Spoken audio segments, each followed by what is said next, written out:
Carbohydrates का मतलब है ऐसे कंपाउंड्स जिनमें कम से कम एक एल्डिहाइड या कीटोन हो, साथ ही साथ इसमें 2 या 2 से ज़्यादा हाइड्रोक्सिल ग्रुप्स मौजूद हों, OH ग्रुप्स मौजूद हों, इन्हें कार्बोहाइड्रेट कहा जाएगा। यानी ऐसे कंपाउंड जिनमें 2 या 2 से ज़्यादा हाइड्रोक्सिल ग्रुप OH ग्रुप्स हों और कम से कम एक एल्डिहाइड या कीटोन हो, इन्हें हम कार्बोहाइड्रेट कहेंगे। या ऐसे कंपाउंड जिनके टूटने से ऐसा कोई कंपाउंड हमें हासिल हो, वो कार्बोहाइड्रेट कहलाएंगे। ठीक है। अच्छा, इनका जनरल फार्मूला क्या है? इनका जनरल फार्मूला है CxH2OY, यानी कार्बन की तादाद X है, H2O पानी के मॉलिक्यूल की तादाद Y है। ये X और Y बराबर भी हो सकते हैं और X Y से बड़ा भी हो सकता है, X Y के बराबर भी हो सकता है और X Y से बड़ा भी हो सकता है, Y X से बड़ा नहीं। ठीक है। अगर हम क्लासीफाई करें तो हम इसे 3 बेसिक हिस्सों में तोड़ेंगे और टेस्ट की बुनियाद पे, नेचर की बुनियाद पे और उसके स्ट्रक्चर की बुनियाद पे। पहले ज़रा टेस्ट के हिसाब से बातें करें कि वो मीठे हो सकते हैं, शुगर कहलाते हैं, उन्हें सैक्रम भी कहते हैं हमें। ठीक है, लैटिन वर्ड है सैक्रम, वहाँ से शुगर के लिए इस्तेमाल किया जाता है। मीठे होंगे, ऐसे क्रिस्टलाइन होंगे, वाटर सॉल्युबल होंगे और ये रिड्यूसिंग एजेंट होंगे। रिड्यूसिंग एजेंट मतलब ये टॉलेंस, फैलेंग, बेनेडिक्ट वगैरह से रिएक्ट करते होंगे। हाँ, एक एक्सेप्शन है इसके अंदर, वो है सक्रोज की। सक्रोज मीठा है, क्रिस्टलाइन है, वाटर सॉल्युबल है, लेकिन रिड्यूसिंग एजेंट नहीं है। डिस्कस करेंगे क्यों नहीं है।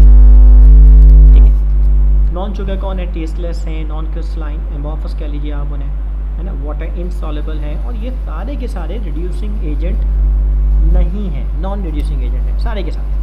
ठीक है। अच्छा, अब ज़रा इसके नेचर, रिएक्टिविटी की बात करें। रिड्यूसिंग एजेंट क्या मतलब? फैलेंग, टॉलन, बेनेडिक्ट, ये सारे माइल्ड ऑक्सीडाइजिंग एजेंट हैं। ये वही रिएक्शन है जो एल्डिहाइड का रिएक्शन था, distinguish test between aldehyde and ketone. Aldehyde से कहते हैं, कीटोन से नहीं कहते, सारे वही हैं, है ना। रिड्यूसिंग एजेंट क्या वजह है? इनके पास फ्री एल्डिहाइड या कीटोनिक ग्रुप होता है। फ्री एल्डिहाइड या कीटोनिक ग्रुप का मतलब क्या है, तो इसको हम आगे जाके डिस्कस करेंगे, अभी फ़िलहाल नहीं डिस्कस करेंगे उसको। ये सारे के सारे मोनोसैकेराइड्स, जितने भी मोनोसैकेराइड्स हैं, क्या होते हैं मोनोसैकेराइड्स, डिस्कस करते हैं इसको। नेक्स्ट पार्ट वही है, ये रिड्यूसिंग एजेंट है। अच्छा, ओलिगोसैकेराइड सारे, सक्रोज के अलावा। अब ये ओलिगोसैकेराइड क्या होता है अभी डिस्कस कर लेते हैं। नॉन रिड्यूसिंग एजेंट, इसका मतलब ये इन तीनों ऑक्सीडाइजिंग एजेंट से, माइल्ड ऑक्सीडाइजिंग एजेंट से रिएक्ट नहीं करते होंगे। अच्छा, क्या मतलब हुआ, क्यों नहीं करते होंगे? भाई फ्री एल्डिहाइड कीटोन ग्रुप होना चाहिए रिड्यूसिंग एजेंट के लिए, इनके पास है ही नहीं। कौन ये कौन से फंक्शनल ग्रुप से, किस कैटेगरी से ताल्लुक़ रखते हैं? पॉलीसैकेराइड से, है ना। कार्बोहाइड्रेट की 3 कैटेगरीज हैं in terms of their molecular structure, monosaccharide, oligosaccharide, polysaccharide. हमारा नेक्स्ट पार्ट है, इसको डिस्कस करने वाले हैं अभी। पॉलीसैकेराइड सारे के सारे नॉन रिड्यूसिंग है, नॉन शुगर भी यही है। ठीक है। अच्छा, सक्रोज इनमें वाहिद है ओलिगोसैकेराइड का, जो कि नॉन रिड्यूसिंग है ओलिगोसैकेराइड लेकिन नॉन रिड्यूसिंग, है ना। कहीं ना कहीं कोई ना कोई एक्सेप्शन, है ना, एक आध बेगलत निकल ही जाता है कहीं ना कहीं। ठीक है। अच्छा देख, अब आते हैं हमारे सबसे अहम हिस्सा, classification on the basis of structure. सबसे अहम हिस्सा है, कार्बोहाइड्रेट पढ़ाने की वजह भी यही है। मोनोसैकेराइड्स, ओलिगोसैकेराइड, पॉलीसैकेराइड्स क्या है? पहले तो डेफिनेशन पढ़। मोनोसैकेराइड्स क्या है भाई? ऐसे कार्बोहाइड्रेट जो फर्दर कार्बोहाइड्रेट यूनिट्स पे डिवाइड ना हो सके, हाइड्रोलाइज ना हो सके, छोटे टुकड़ों में ना टूट सके। यानी कार्बोहाइड्रेट का primary part, unit part of the carbohydrate is called monosaccharides. क्या है? मोनोसैकेराइड। अब ये एल्डिहाइड फंक्शन ग्रुप भी रख सकते हैं, कीटोन भी रख सकते हैं। हाँ, हाइड्रोक्सिल तो होंगे, कम से कम 2, ज़्यादा भी हो सकते हैं। कीटोन और एल्डिहाइड में चॉइस है। तो ऐसे कार्बोहाइड्रेट्स, मोनोसैकेराइड्स जिनमें एल्डिहाइड मौजूद हो एस कार्बोनाइल ग्रुप, तो वो एल्डो मोनोसैकेराइड्स कहलाते हैं। और अगर कीटोन हो तो क्या कहलाएगा भाई? कीटोन। देखो ये इसका स्ट्रक्चर है, जैसे मिसाल के तौर पे ग्लूकोज चेक करो, 6 कार्बन का कंपाउंड है, एल्डिहाइड है, 1 2 3 4 5 हाइड्रोक्सी, हर कार्बन हाइड्रोक्सी है ना। और पहली वाली एल्डिहाइड। गैलेक्टोज,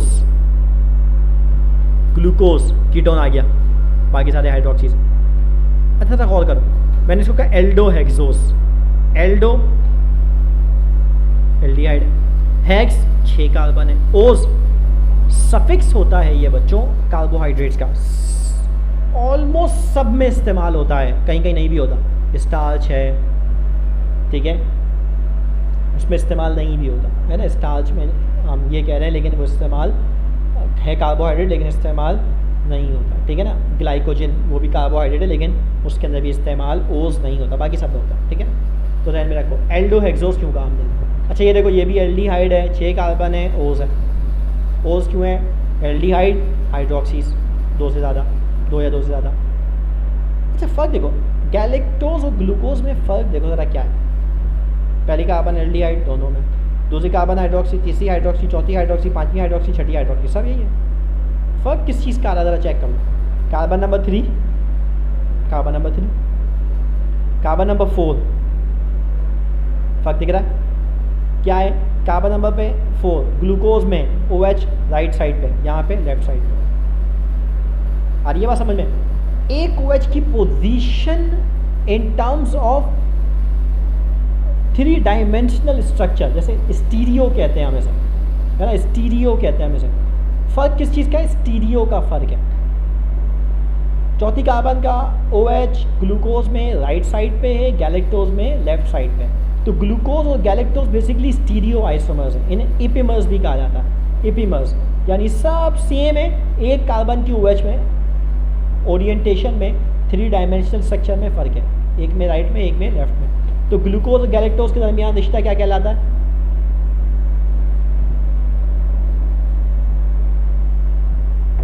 है ना, स्टीरियो आइसोमर्स, एपिमर्स। अच्छा आगे चलो, फ्रक्टोज देखो सब सेम है ना, सब सेम है ऑलमोस्ट। फ़र्क किस चीज़ का आया जरा चेक करो, फ़र्क किस चीज़ का आया, फंक्शनैलिटी, एल्डिहाइड की जगह कीटोन हो गई, कीटो हेक्सोज हो गया, फ्रक्टोज कीटो हेक्सोज है ना, फ्रक्टोज क्या है, कीटो हेक्सोज है, ग्लूकोज एल्डो हेक्सोज और ये कीटो हेक्सोज, ठीक है। तो इनके दरमियान फंक्शनल ग्रुप आइसोमर्स का डिफरेंस है ना, ये क्या है, फंक्शनल ग्रुप आइसोमर्स।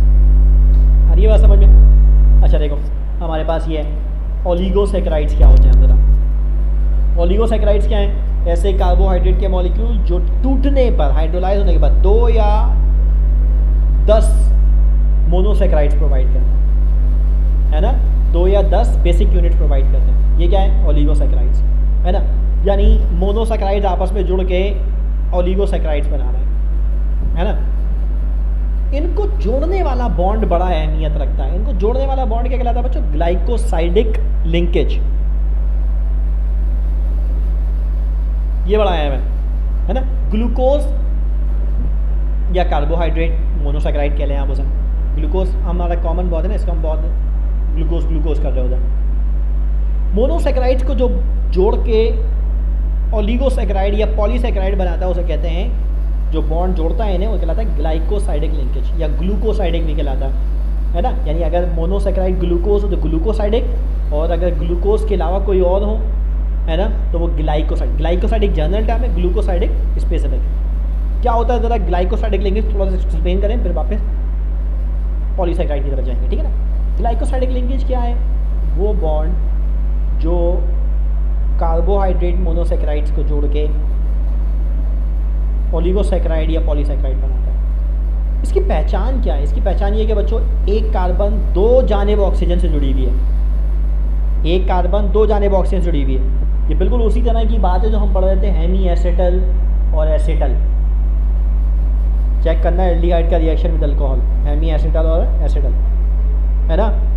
एक कार्बन दोनों जानिब ऑक्सीजन से जुड़ी हुई है, ग्लाइकोसाइडिक बॉन्ड। एक ऑक्सीजन दोनों जानिब कार्बन से जुड़ी हुई है, ईथर बॉन्ड, है ना। ग्लाइकोसाइडिक बॉन्ड और ईथर बॉन्ड एक दूसरे के ऑपोजिट हैं। आ रही है बात समझ में।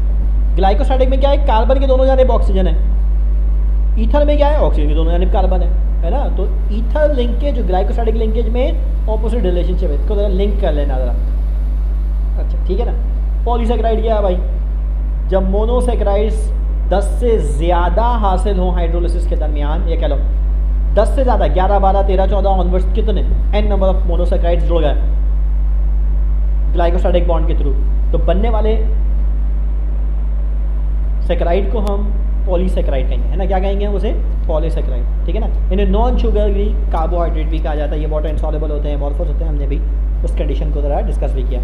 दो तरह के होते हैं बच्चों, एक कहलाता है एनिमल पॉलीसैकराइड, जैसे ग्लाइकोजन ग्लूकोज का पॉलीमर है ना, और ऐसे ही हमारे पास होता है प्लांट का पॉलीसैकराइड, दैट्स स्टार्च, है ना, जैसे क्या है स्टार्च, स्टार्च भी ग्लूकोज का पॉलीमर है, ठीक है, लेकिन ये प्लांट से हासिल होता है और वो ग्लाइकोजन एनिमल वाला पॉलीसैकराइड होता है, ठीक है। अच्छा, अब कुछ बातें ज़रा कार्बोहाइड्रेट की इंपॉर्टेंस वगैरह के हवाले से बात कर लेंगे, इसकी क्या अहमियत है। देखो, तो ये डीएनए वगैरह आरएनए बनाने के अंदर इस्तेमाल हो रहा होता है, ठीक है। बहुत सारे ऐसे रिएक्शन हैं जो हमें टूटने के नतीजे में हमें एनर्जी प्रोवाइड करते हैं, और साथ ही साथ ये हमारे और दूसरे मेटाबॉलिक रिएक्शंस के अंदर भी इन्वॉल्व हो रहे होते हैं, जो भी हमारी फंक्शनैलिटीज़ हैं उसके अंदर इन्वॉल्व हो रहे होते हैं।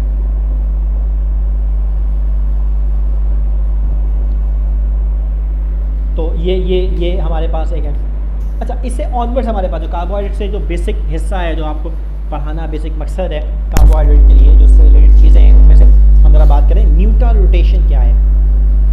कुछ ये जो कार्बोहाइड्रेट मोनोसैकराइड ले लेते हैं हम, जैसे मिसाल के तौर पर कि ग्लूकोज ले लेते हैं। अब इससे रिलेटेड कुछ चीज़ें ज़रा समझना बड़ा ज़रूरी है, तो इसको ज़रा ध्यान में रखें। ये हमारे पास ग्लूकोज का मॉलिक्यूल है, ग्लूकोज को ज़रा एक्सप्लेन करेंगे डिटेल में, ज़रा इसको समझें, ठीक है। तो वो लोग जो क्या है, जो कार्बोहाइड्रेट की केमिस्ट्री समझना चाहते हैं, जैसे एप्टीट्यूड के अंदर उसकी बहुत अहमियत है, तो ये अब पूरा हिस्सा उसी हवाले से सारा अहमियत रखता है। पिछला जो बात आपसे कही है वो पेपर्स के पॉइंट ऑफ व्यू से अहम थी, ये ज़रा नॉलेज के हिसाब से अहमियत वाला हिस्सा है, ठीक है जी। अच्छा, देखिए, ये हमारे पास ग्लूकोज का मॉलिक्यूल है। ग्लूकोज का मॉलिक्यूल क्या है, हमने पढ़ा एल्डोहेक्सोज है। इसमें क्या है, पहली वाली कार्बन एल्डिहाइड है, कि बाकी 5 रिमेनिंग कार्बन हाइड्रोक्सिल्स है। इसमें ज़रा चेक करो, कार्बन नंबर 2, 4 और 5 को OH ग्रुप राइट साइड पे, सिवाय कार्बन नंबर 3 के जो कि लेफ्ट साइड। अच्छा, कार्बन नंबर 6 बच्चों, ये जो कार्बन है ना, कार्बन नंबर 6, ये हमारी कार्बन नॉन कायरल ए कायरल कार्बन है, जबकि कार्बन नंबर 2, 3, 4, 5 एल्डिहाइड ग्लूकोज की कार्बन नंबर 2, 3, 4, 5 इंतहाई अहम है। ये कार्बन्स कहलाती हैं कायरल कार्बन्स। क्या मतलब, हर कार्बन की वैलेंसी मुख्तलिफ ग्रुप से अटैच है। देखो, ये कार्बन H, OH, ये बड़ा सा ग्रुप और ये एल्डिहाइड ग्रुप, तो कार्बन की चारों वैलेंसीज मुख्तलिफ हैं। इस कार्बन की बात करो H, OH, अब ये ग्रुप अलग है और ये वाला ग्रुप अलग है, देखो एक दूसरे से नहीं मिल रहा। सिमिलरली इस कार्बन की बात करो, H है एक तरफ, दूसरी तरफ OH है, मुख्तलिफ। फिर ये अलग ग्रुप है बिल्कुल और ये अलग ग्रुप है बिल्कुल, है ना। सिमिलरली इस कार्बन की बात करो, H, OH, यहाँ लगा CH2OH और ये पूरा हिस्सा बिल्कुल मुख्तलिफ। तो ये कार्बन 2, 3, 4, 5 कायरल कार्बन है। कैसी कार्बन? इन सब की चारों वैलेंसीज मुख्तलिफ है, ये कायरल कार्बन है ना। जबकि कार्बन नंबर 6 को देखो, कार्बन नंबर 6 में 2 हाइड्रोजन लग गए, यानी ये कायरल नहीं है। एक जैसी चीज़ें 2 हो गई, 2 एक जैसी चीज़ें हो गई, इसका मतलब कायरल नहीं है, ठीक है। अब कार्बन नंबर 2, 3, 4, 5 की अहमियत आ गई। इसमें 3 का OH उल्टे हाथ पे, बाकी सब सीधे हाथ पे, तो याद कर लो क्या, carbon number 1 aldehyde, carbon number 6 CH2OH। अब बची 2, 3, 4, 5, 2, 3, 4, 5 OH right side, OH left side, OH right side, OH right side, right left right right, है ना, right left right right, right left right right. और ये बात समझ में? अच्छा, अब जरा चेक करो, तुम्हें याद होगा चैप्टर 9 के अंदर हमने एल्डिहाइड का रिएक्शन पढ़ा। एल्डिहाइड के रिएक्शन के अंदर हमने पढ़ा reaction of aldehyde with alcohol, है ना।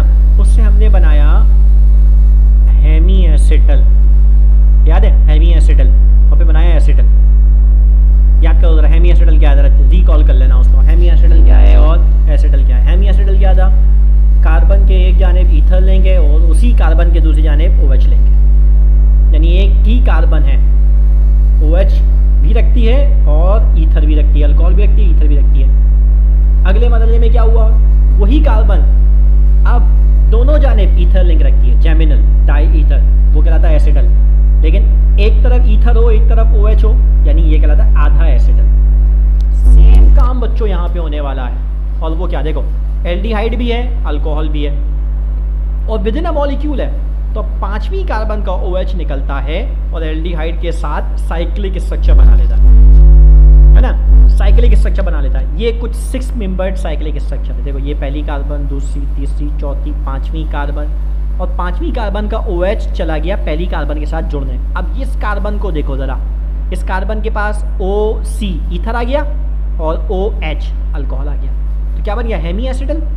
साइक्लिक स्ट्रक्चर बना और हेमी एसिडल, है ना, साइक्लिक स्ट्रक्चर भी है और हेमी एसिडल भी है। सेम यहाँ पे आ जाओ, पहली कार्बन, दूसरी, तीसरी, चौथी, 5वीं, छठी बाहर निकल रही है रिंग से, 5वीं कार्बन का OH जुड़ गया, तो देखो पहली carbon OC ether, OH alcohol, तो ये वाली कार्बन क्या हो गई, पहली वाली कार्बन को देखो जरा क्या हो गई, ये एल्डिहाइड की कार्बन थी, क्या हो गई, हेमी एसिटल में कन्वर्ट हो गई, है ना, क्या हो गई, हेमी एसिटल में कन्वर्ट हो गई। अब इसमें साइक्लिक स्ट्रक्चर बना, और इन दोनों साइक्लिक स्ट्रक्चर को गौर करो, फर्क किस चीज़ का है। सेकेंड कार्बन पे OH नीचे, थर्ड पे ऊपर, फोर्थ पे नीचे, है ना, और फिफ्थ वाला तो यहाँ चला गया। छठी कार्बन का तो पहले बता चुके हैं, कायरल है ही नहीं, तो बाहर निकला हुआ इसको, ठीक है। तो ये 6 मेंबर्ड साइक्लिक स्ट्रक्चर बन गया, लेकिन कैसा, जिसमें ऑक्सीजन भी रिंग के अंदर शामिल है, हेट्रोसाइक्लिक, ऑक्सीजन भी रिंग के अंदर शामिल है ना। 6 membered cyclic structure, 6 membered cyclic structure, oxygen containing, that's called pyranose, है ना। इसे क्या कहते हैं, पायरानोस।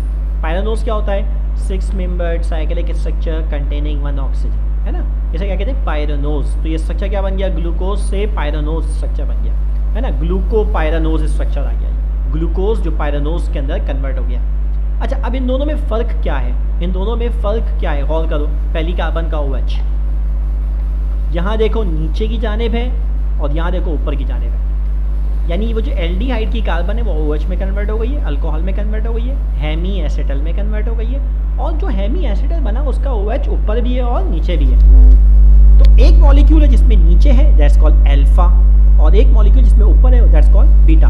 तो 2 साइक्लिक स्ट्रक्चर बने, और इन दोनों में फ़र्क किस चीज़ का है, पहली कार्बन के OH की 3 डायमेंशनल पोजीशन का फ़र्क है, ऊपर और नीचे का फ़र्क है ना, ऊपर और नीचे का फ़र्क है, एक में ऊपर एक में नीचे। दैट्स फर्स्ट कार्बन का OH नीचे है तो अल्फा, ऊपर है तो बीटा, है ना। तो ये कहलाता है बीटा, ये कहलाएगा अल्फा डी ग्लूकोज, क्योंकि OH नीचे है, फर्क से पहली कार्बन के OH है, और ये कहलाएगा बीटा ग्लूकोज, क्योंकि OH ऊपर है, तो बीटा का मतलब OH ऊपर होगा और अल्फा का मतलब OH नीचे होगा, ये कहलाएगा बीटा ग्लूकोज और अल्फा ग्लूकोज। अच्छा, अब इसमें मैंने डी भी लिखा है, डी का क्या मतलब है, डी का मतलब याद कर लो, सेकेंड लास्ट कार्बन, ये 5वीं सेकेंड लास्ट कार्बन का OH अगर राइट साइड पे है तो डी कहलाएगा, कैपिटल डी, है ना, क्या कहलाएगा, कैपिटल डी। और अगर लेफ्ट साइड पे होता बिलफर्ज ये सेकेंड लास्ट कार्बन का, तो क्या कहलाता है, कैपिटल एल, है ना, क्या कहलाता है ये, कैपिटल एल। तो ये बात याद कर लो, सेकेंड लास्ट कार्बन का OH अगर राइट साइड पे हो तो ये डी से डेजिग्नेट किया जाता है, तो ये कहलाएगा डी ग्लूकोज, है ना, ये है डी ग्लूकोज।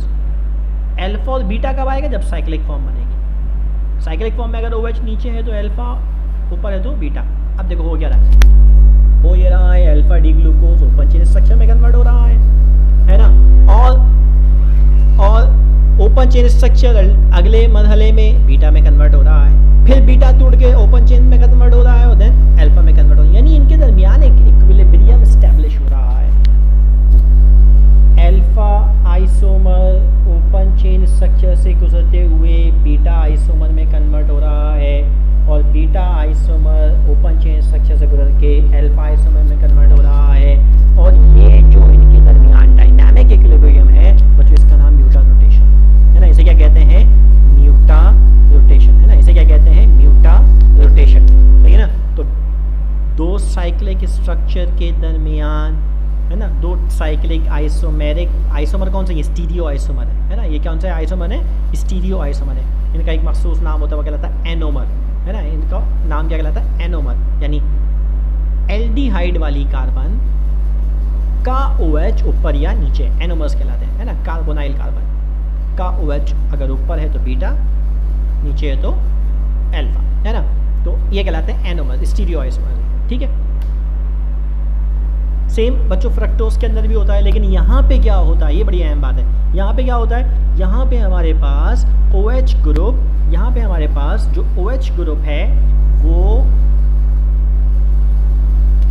जो कार्बोनाइल ग्रुप से OH है, 5वीं कार्बन का OH निकल के कार्बोनाइल कार्बन से अगेन हेमी एसिटल स्ट्रक्चर बनाता है ना। लेकिन ये 6 मेंबर्ड नहीं है, 5 मेंबर्ड है ना। 6 मेंबर्ड नहीं है, 5 मेंबर्ड है। 6 membered cyclic structure containing 1 oxygen कहलाता है पायरानोस, लेकिन 5 membered cyclic structure containing 1 oxygen कहलाता है फ्यूरेनोस, है ना। ये क्या कहलाता है, फ्यूरेनोस स्ट्रक्चर कहलाता है। तो ये कहलाएगा फ्यूरेनोस स्ट्रक्चर कहलाएगा, ठीक है। तो ये हमारे पास क्या है, फ्यूरेनोस स्ट्रक्चर कहलाएगा। तो इसको थोड़ा ध्यान में रखिएगा कि हमारे पास क्या है, ये फ्यूरेनोस स्ट्रक्चर है। तो ये हमारे पास इसका भी open chain structure alpha beta structure है। यहाँ पे भी देखो, ये एल्डिहाइड वाली कीटोन वाली कार्बन थी, OH नीचे है और ये OH ऊपर, ठीक है। तो ये हमारे पास वही चक्कर है, ठीक। अच्छा, अब आते हैं और अब हम बात करते हैं कुछ ग्लाइकोसाइडिक लिंकेज के हवाले से, है ना। अब हम बात करेंगे कुछ ग्लाइकोसाइडिक लिंकेज के हवाले से। जैसे मिसाल के तौर पे डाइसेकेराइड, डाई मतलब 2, सेकेराइड मतलब शुगर मॉलिक्यूल, मोनोसेकेराइड के लिए यहाँ पर, है ना। डाइसेकेराइड का मतलब क्या है, 2 मोनोसेकेराइड आपस में जुड़ गए, जुड़ेगा कौन, ग्लाइकोसाइडिक लिंकेज। अब ग्लाइकोसाइडिक लिंकेज कैसे हुआ, तो मानो हमारे पास ये है माल्टोस, ये है माल्टोस, है ना। ये माल्टोस है। माल्टोस कैसे बनता है बच्चों, 2 ग्लूकोज आपस में जुड़ जाते हैं, 2 ग्लूकोज आपस में जुड़ जाते हैं।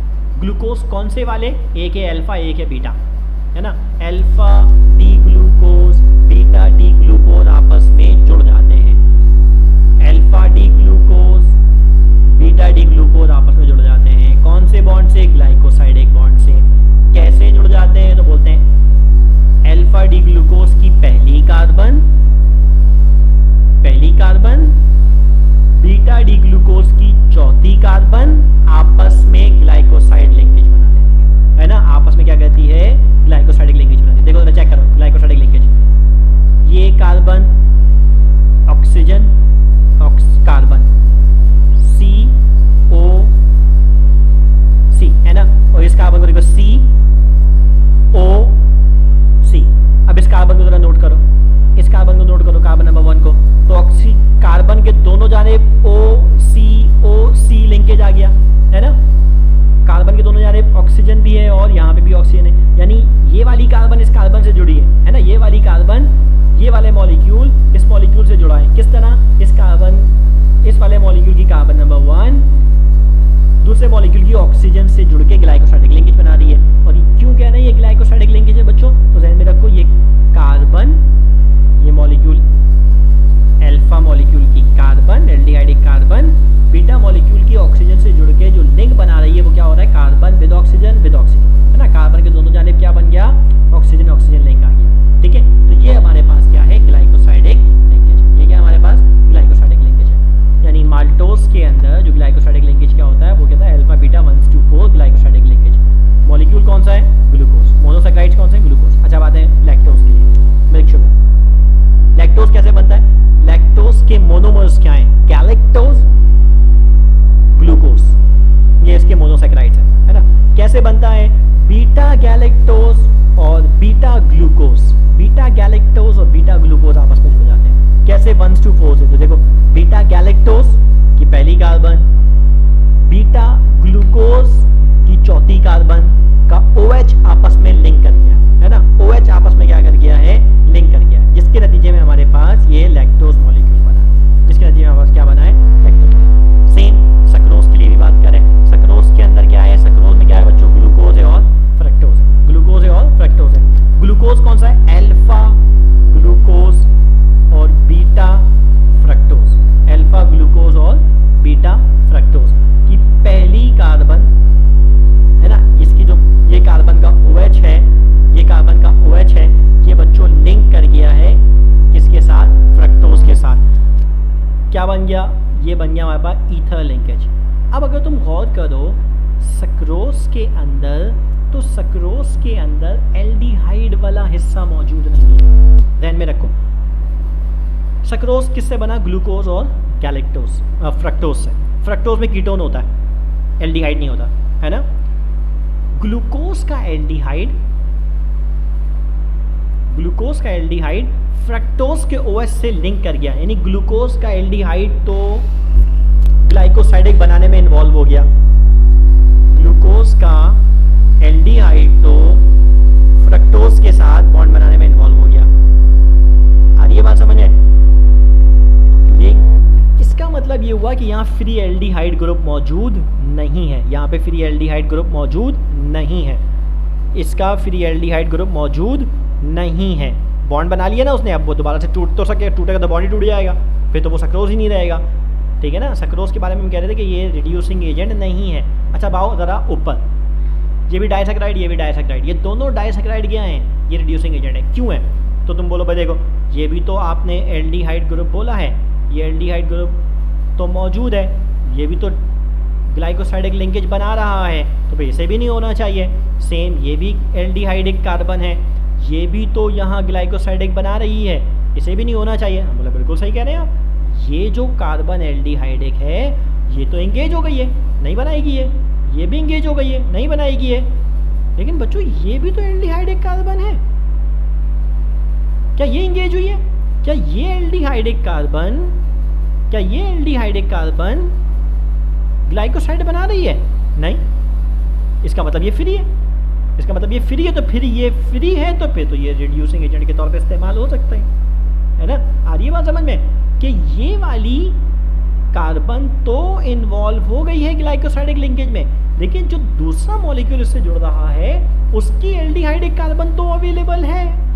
इसका मतलब ये तो किसी सूरत ओपन चेन स्ट्रक्चर में जाके एल्डिहाइड बन जाएगी, और अगर एल्डिहाइड बन जाएगी तो फिर तो ये हमारे पास रिड्यूसिंग एजेंट बन सकती है। अच्छा यहाँ पर आओ, ये तो फ्रक्टोज है, फ्रक्टोज तो कीटोन है, कीटोन तो अगर ये खुल भी जाता है ना, ये तो एल्डिहाइड था, ये तो ख़त्म हो गया, ये तो फ्रक्टोज है, अगर ये मिसाल के तौर पे फ्रक्टोज है, फ्रक्टोज की सेकंड कार्बन कौन सी है?